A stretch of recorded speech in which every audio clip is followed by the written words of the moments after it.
AIG turmoil. Incoming president out, ex-executive on trial.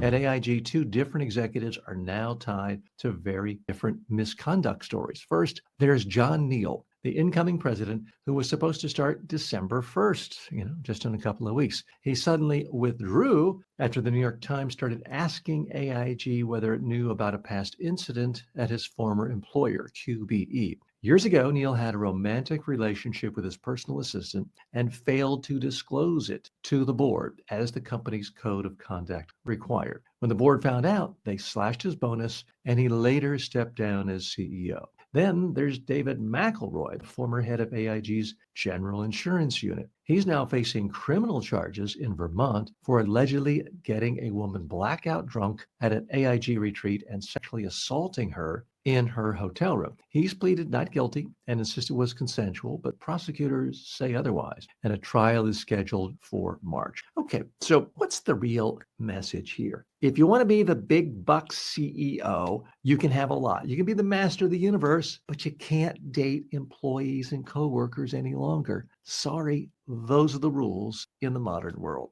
Let's dig a little deeper here. So it's easy for me to get high and mighty here because I have a small company. I work with my wife from home. So issues like this don't affect me very directly, but I'm here to help you out because you may be very early in your career. You may be working in a large corporation and you may be a human being. Okay, what do I mean by that? Human beings can't necessarily control their emotions. Human beings fall in love with people that they spend time with. And guess what? In the modern world, you spend a third of it sleeping, a bunch of time commuting, grabbing food here and there. You spend most of your waking hours, if you're like a lot of people between the ages of 22 and 65, around people you work with. And this is why Bill Gates married someone who worked for him. It's why a lot of people marry people they work with. Maybe it's someone who worked for them. Maybe they worked for that person. Maybe it was just a colleague in a bigger organization. It happens. Guess what? The rules have changed now. If you want that highest level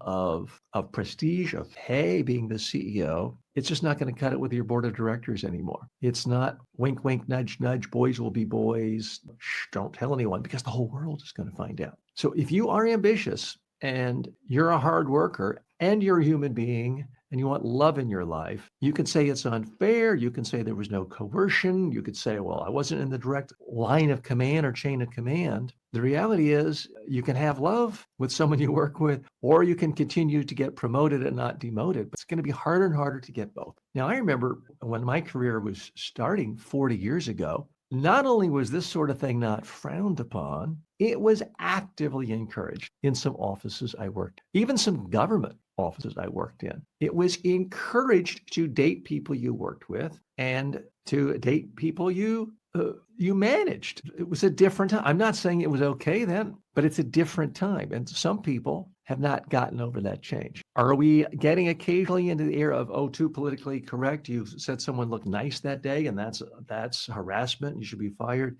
I don't think we're really going that far. I don't see any examples of highly paid, high profile, highly competent CEOs who are getting fired because they gave somebody a compliment. So let's not play the politically correct conservative claptrap routine here. It is a fact that many people in the workplace, typically women, feel like they don't have power to say the no to the boss. And these relationships can be coercive and they can be messy and they can be disruptive. And if nothing else, no one else in the office wants to get in between a lover's spat. And that's why it's just not a good idea. I'm not going to say it's immoral to ever date anyone that you share office space with, but I can tell you it's not a good idea in the current climate. Now, 5-6 years ago, things really peaked with the whole Me Too movement. You could argue, as in the case of comedian Aziz Ansari, where things went too far of seeing people's careers ruined just because someone didn't interpret a signal the right way in a dating situation. But when it comes to dating people you work with and you are the big boss or one of the big bosses or one of the honchos with the 7-figure income and somebody you think is cute or attractive with a 5-figure income is smiling at you a lot, hold on, time out. It's just not a good idea. There are plenty of other fish in the sea, to use a hackneyed expression. Date elsewhere, find people elsewhere.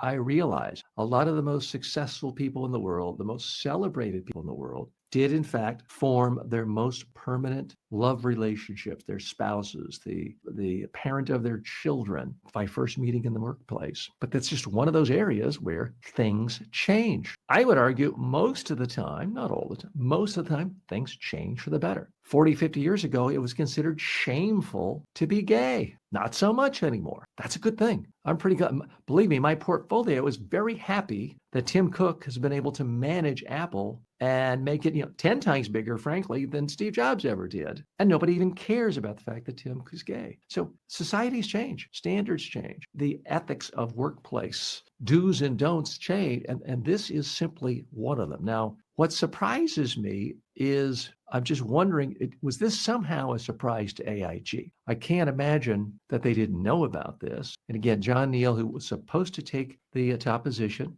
at AIG December 1st, just a couple of weeks from now, did have a romantic relationship with his personal assistant at QBE 8 years ago. And he didn't disclose it to the board, which he was supposed to have done, although it is tricky having a relationship with your assistant. I mean, their very job is to take care of your every need. Or no, I should say some of your business needs, I should say. Maybe that's how he got into that trouble. And he had to step down because of this. So it's one thing if you are a CEO of a small advertising agency with 30 employees in a mid-sized town. Not saying that's an excuse to do things improperly, but there's some leeway when you're dealing with a very small company. But AIG is one of the biggest insurance financial services companies in the world. They can get top talent without scandals and problems, because the last thing they want is more negative publicity like they did with David McElroy. Now, this was the executive president I mentioned in the newsread, overseeing AIG's general insurance unit. He went to Vermont on a work summit, and he and apparently another woman got really, really drunk. And the next morning, she wakes up half naked. I won't get into which half. And needless to say, they have different recollections how the evening proceeded and who consented to what. So if you're traveling for business, just realize it's still business. Yes, if you're at some exotic locale, things are different, things are exciting,